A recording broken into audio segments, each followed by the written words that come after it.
안녕하세요. 요즘은 장이 줬다가 뺐다가 참 어려운데요.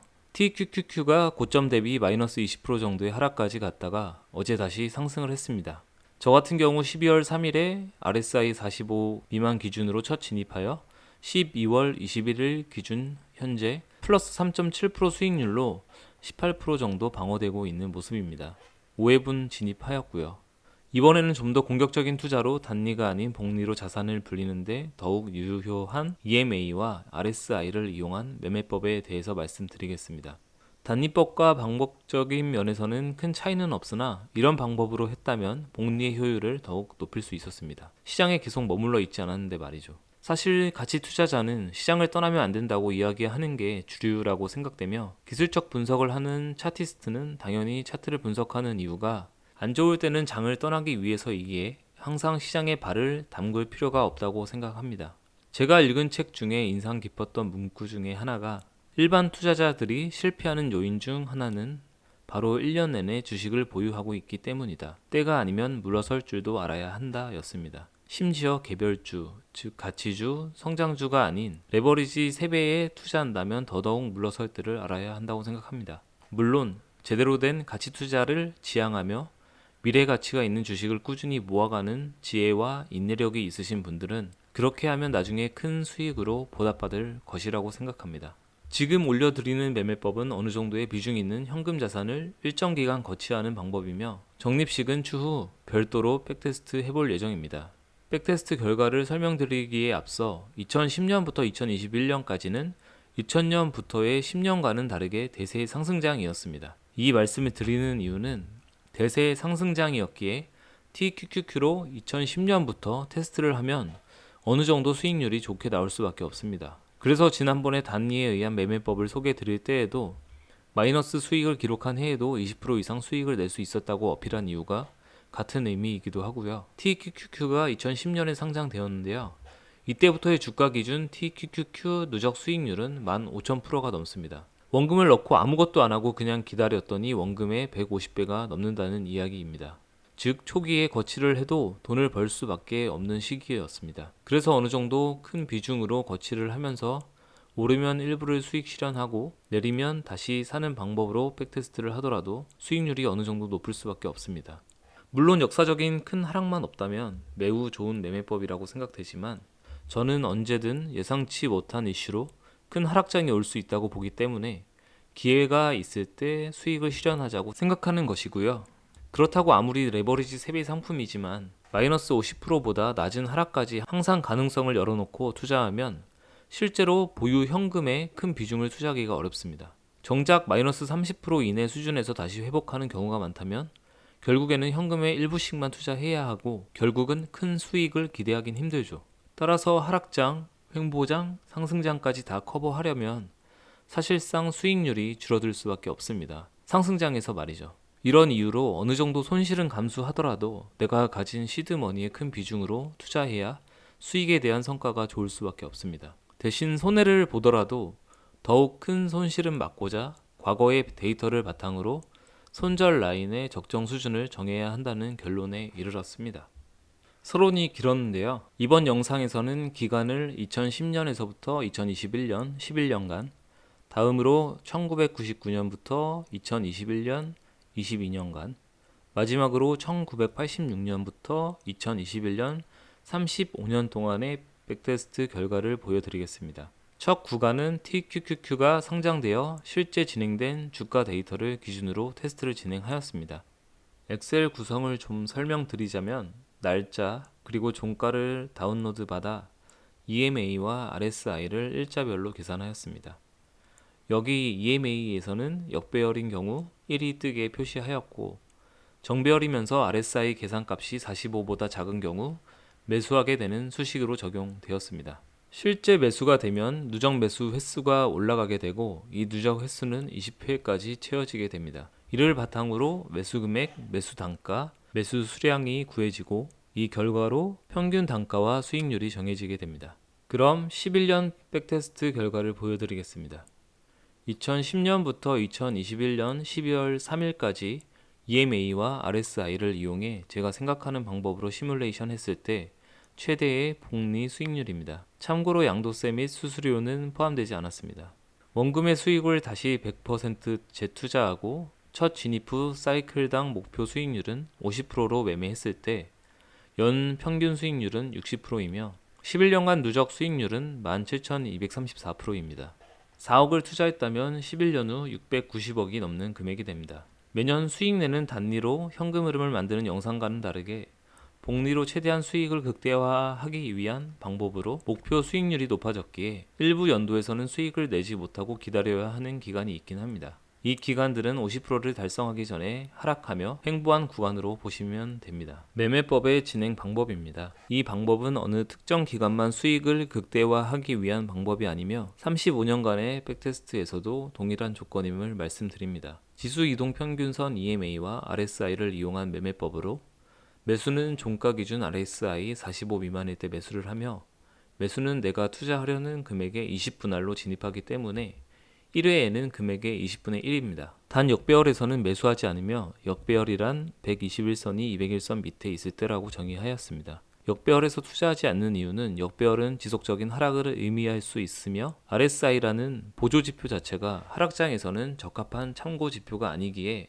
이동평균선과 함께 보는 것입니다. 제가 정의한 하락장은 역배열에서 지속적으로 하락하는 것을 말하기에 2020년과 같은 코로나 위기는 정배열에서 일어난 하락이기에 급락장이지 하락장으로 보지 않습니다. 그리고 사이클별 목표 수익률은 50%로 지정합니다. 사이클이란 내가 20분할해서 첫 진입하는 순간부터 첫 번째 사이클이 진행되고 이 사이클이 목표 수익률을 달성하여 수익 실현 시 한 사이클이 끝났다고 보시면 됩니다. 50%는 시뮬레이션한 결과 투자의 수익률을 가장 극대화할 수 있었던 목표 수익률입니다. 실현한 수익은 100% 재투자입니다. 여기서 사이클 목표 수익률 50%와 실현한 수익금 100% 재투자는 최대 효율을 위한 것이며 모든 백테스트 설명 후 여러 상황을 고려한 현실적으로 적정하다고 생각하는 수준을 요약하여 말씀드리겠습니다. 그리고 하방으로 열리는 것에 대한 안전장치는 두 가지입니다. 역배열에서는 매수를 중지하겠다. 그리고 추가로 역배열에서 마이너스 63% 이하가 되면 전량 매도하여 모두 현금화 시키겠다입니다. 이 부분은 단리법에 의한 영상에서도 설명만 안 드렸을 뿐 동일한 기준으로 백테스트한 내용입니다. 즉 스스로 견뎌야 하는 마이너스 수익률 자체를 지정하였습니다. 단 역배열에서만입니다. 다른 영상에서도 말씀드렸지만 떨어지는 칼날을 잡다가 더욱 극한으로 갈 수 있기에 살아나는 시장에 재투자를 하는 것입니다. 어떤 효과가 있는지는 35년 기간의 테스트에서 말씀드리겠습니다.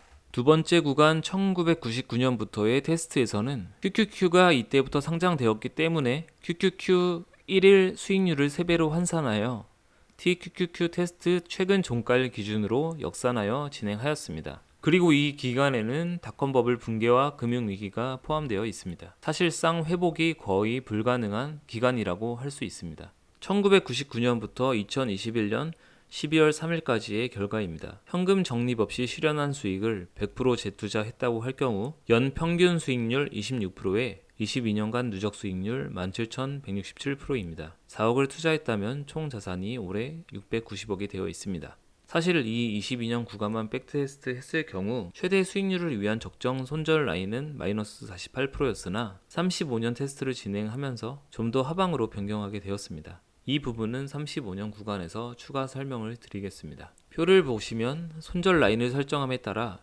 2000년도와 2008년도에 두 번 손실로 전량 매도하게 됩니다. 나스닥 100 지수 기준으로 TQQ로 주가를 환산했을 때 2000년에서 2002년 연도별로 마이너스 85% 아래로 매년 곤두박질 쳤고 2008년에도 마이너스 89%를 기록하였습니다. 마이너스 63%에서의 손절이기에 큰 타격은 있지만 매도 후 정배열이 되기 전까지 투자하지 않고 다시 살아나는 시장에 투자하여 추가 투자 금액의 투입 없이도 600억이 넘는 자산으로 불어나게 됩니다. 다시 말씀드리면 닷컴버블 붕괴로 2000년부터 거의 3년간 지수추종 ETF인 QQQ가 약 마이너스 83%까지 기록하였고 3배인 TQQQ의 1별 3배의 수익률로 환산하여 계산하면 마이너스 99.9% 수준으로 하락하였습니다. 잇따라 2008년부터는 금융위기로 또 한 번 폭락하는 하락장을 겪는데 TQQQ로 환산했을 경우 고점에서 마이너스 94%의 하락을 합니다. 회복할 여유도 안 주고 거의 5년 만에 또 한 번의 큰 폭락장이 찾아온 것입니다. 이를 차트로 보면 보시는 것과 같아요. 닷컴 버블의 붕괴가 너무도 심해서 리만 브라더스 사태는 눈에 띄지도 않는 수준이죠. 이런 장이 있었음에도 하락장에서 매수를 중지하고 적정 수준에서 매도로 손절하여 다시 EMA 신호에 따라 매수 진입해 결국 큰 수익률을 거둘 수 있다는 것을 알 수 있습니다.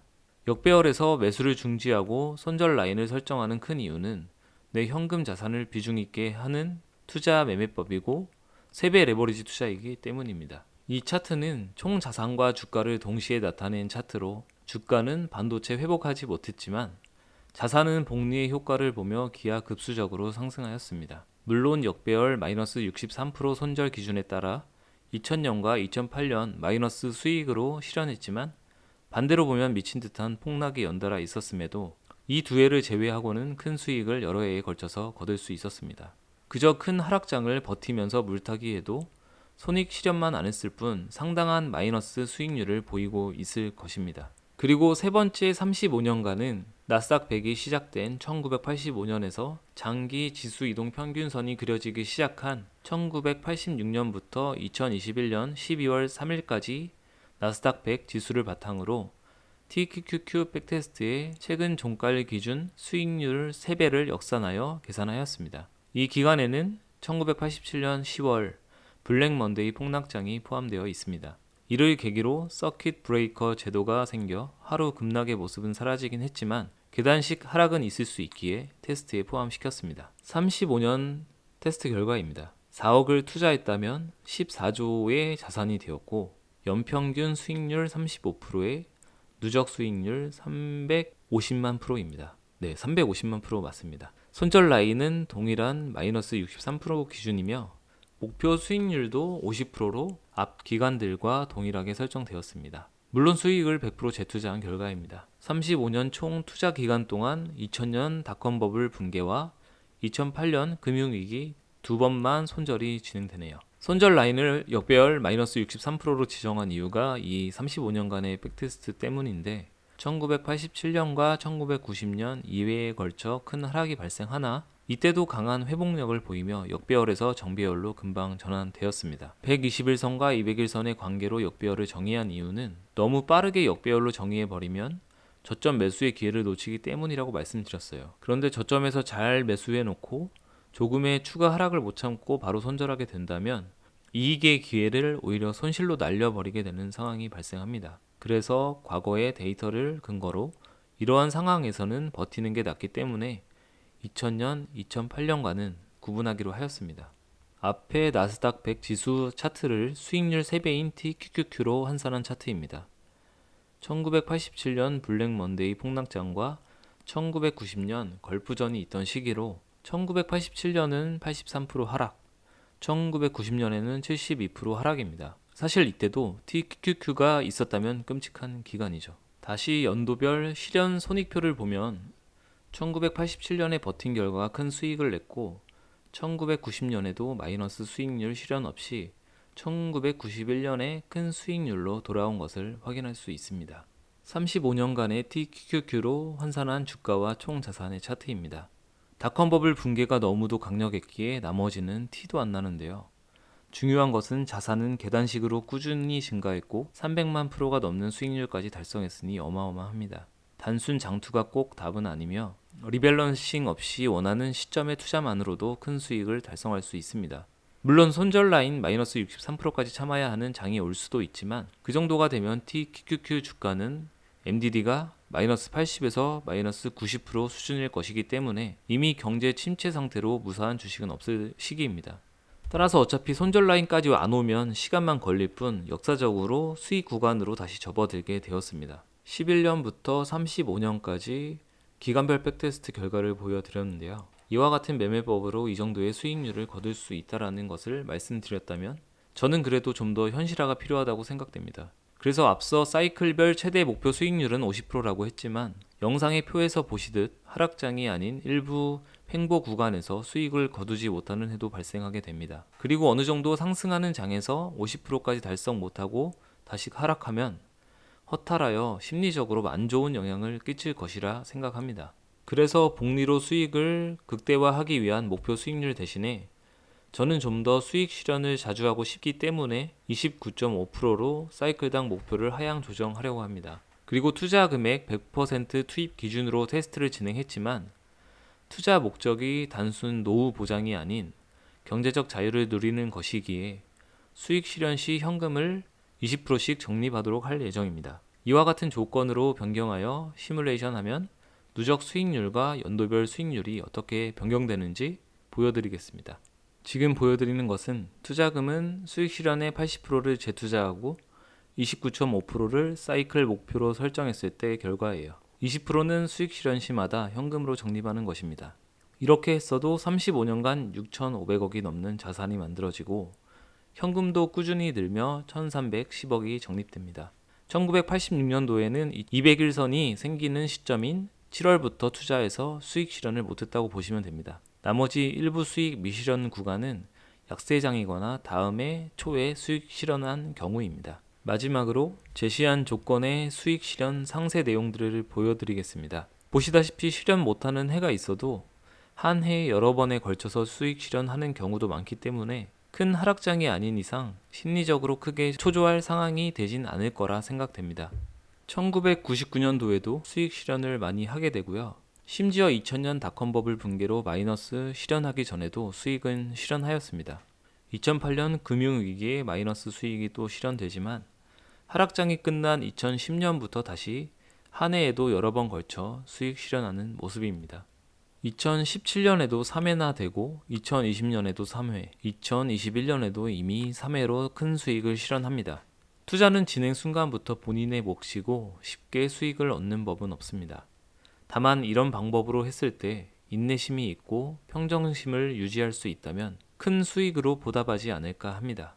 구독과 좋아요로 함께 해주세요.